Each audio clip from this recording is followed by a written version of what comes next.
terminal kedatangan untuk perjalanan internasional. Terjadi kemacetan dan juga banyak warga yang berkumpul. Di tempat ini kita akan melakukan pengamatan atau ru'yatul hilal. Di sini saya sedang memantau sejumlah harga dari sayur-sayuran dan juga sembako. Halo teman-teman, kembali lagi di kanal video Aulia Rishda. Bagaimana kabarnya teman-teman? Semoga teman-teman selalu dalam lindungan Allah. Amin. Nah, di video kali ini aku akan membahas salah satu topik yang memang sudah aku nantikan untuk dibahas. Karena hari ini aku merayakan 1 tahun kerja di kantor baruku, yaitu di Detikcom. Tepatnya di kanal video 20 detik. Ya, aku seneng banget karena memang selama 1 tahun ini banyak banget lika-liku dan pelajaran yang aku dapatkan, dan aku cukup puas karena di sini aku cukup berkembang. Aku merasa lebih bisa mengeksplorasi banyak hal, dan memang kalau untuk di dunia jurnalistik sendiri ini adalah tahun keduaku karena sebelumnya aku juga sudah kerja di kantor media yang lain sebagai video jurnalis juga. Memang meskipun perjalanannya masih sangat muda, juga belum banyak hal yang aku dapatkan, tapi sudah ada beberapa pelajaran yang menurut aku itu berharga banget, dan mungkin ini juga bisa menjadi gambaran teman-teman yang mau bekerja di media atau yang hanya ingin tahu gimana sih sebenarnya bekerja di media. Oke, yang pertama adalah aku merasa memiliki insight baru karena bertemu banyak orang. Tentu aja karena memang sehari-hari aku bekerja bersama orang-orang baru, bersama narsum-narsumku yang memiliki latar belakang yang berbeda-beda. Kadangkali aku bisa berhubungan dengan politisi, kadang juga berbincang dengan akademisi, dan sering juga mendengarkan keluhan warga terhadap permasalahan yang mereka hadapi.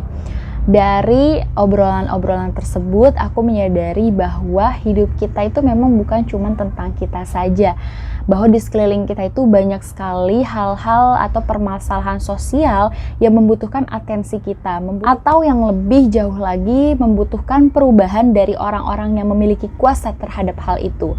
Makanya kita perlu bersuara.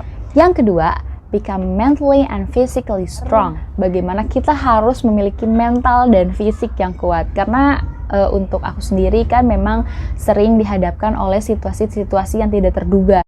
Kenapa kita harus memiliki mental yang kuat? Karena memang setiap hari kita harus menghadapi narasumber yang baru, yang karakternya juga berbeda-beda, yang juga kadang-kadang posisinya ada yang kita segani, ataupun ada yang galak, ada yang ramah, ada yang justru demanding segala macam. Nah, kita harus bisa meng-approach ke mereka, mendekati mereka, dan juga menembusnya, dan juga memintai informasi-informasi ataupun memberikan pertanyaan terkait isu-isu yang sedang diperbincangkan atau isu-isu yang menjadi atensi publik, seperti itu. Kalau kita nggak berani, ya terus kita gimana dapat informasinya? Kalau kita nggak berani, ya gimana kita bisa menyampaikan informasi itu ke halayak, seperti itu. Jadi yang mulanya aku itu malu-malu, lama-kelamaan aku jadi lebih berani untuk bisa menghadapi orang-orang dan juga narasumberku. Dan juga kadang-kadang kita itu harus mendekati sebuah peristiwa yang mana orang lain itu menjauhinya. Contoh, kebakaran, ya, atau bencana alam, dan juga kasus-kasus yang menyeramkan seperti di TKP pembunuhan ataupun dan lain sebagainya. Jadi itu hal-hal yang menuntut kita untuk punya mental yang kuat dan juga fisik yang kuat. Tapi jujur selama 1 tahun ini perubahan itu sangat bermanfaat, bukan hanya di pekerjaanku tapi juga di kehidupan personalku. Oke, yang ketiga adalah think fast and well prepared. Jadi ketika tadi kita dihadapkan dengan situasi yang serba dadakan, serba tidak pasti atau unpredictable, nah kita diminta untuk berpikir cepat.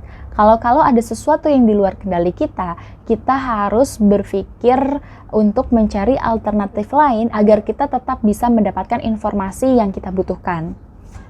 Nah, makanya kita dituntut untuk berpikir cepat dan juga cepat untuk memutuskan sesuatu. Nah, kalau seandainya kita lambat, ya udah kita ketinggalan momentum, kita juga mungkin ketinggalan hal-hal yang penting yang mana narasumber juga tidak ingin untuk mengulanginya lagi, seperti itu.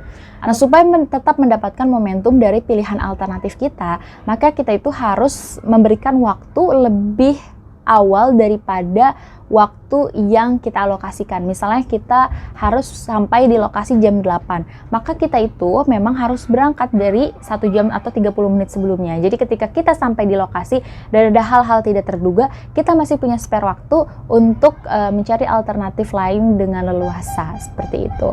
Dan hal ini tidak akan terwujud tanpa support system yang baik. Jadi aku berterima kasih banyak kepada rekan-rekan aku di kantor maupun di lapangan yang sudah membantu aku untuk belajar, sehingga selama 1 tahun ini ataupun 2 tahun selama aku di media, aku bisa mendapatkan banyak sekali pelajaran dan juga hal-hal baru yang menyenangkan. Mungkin itu aja.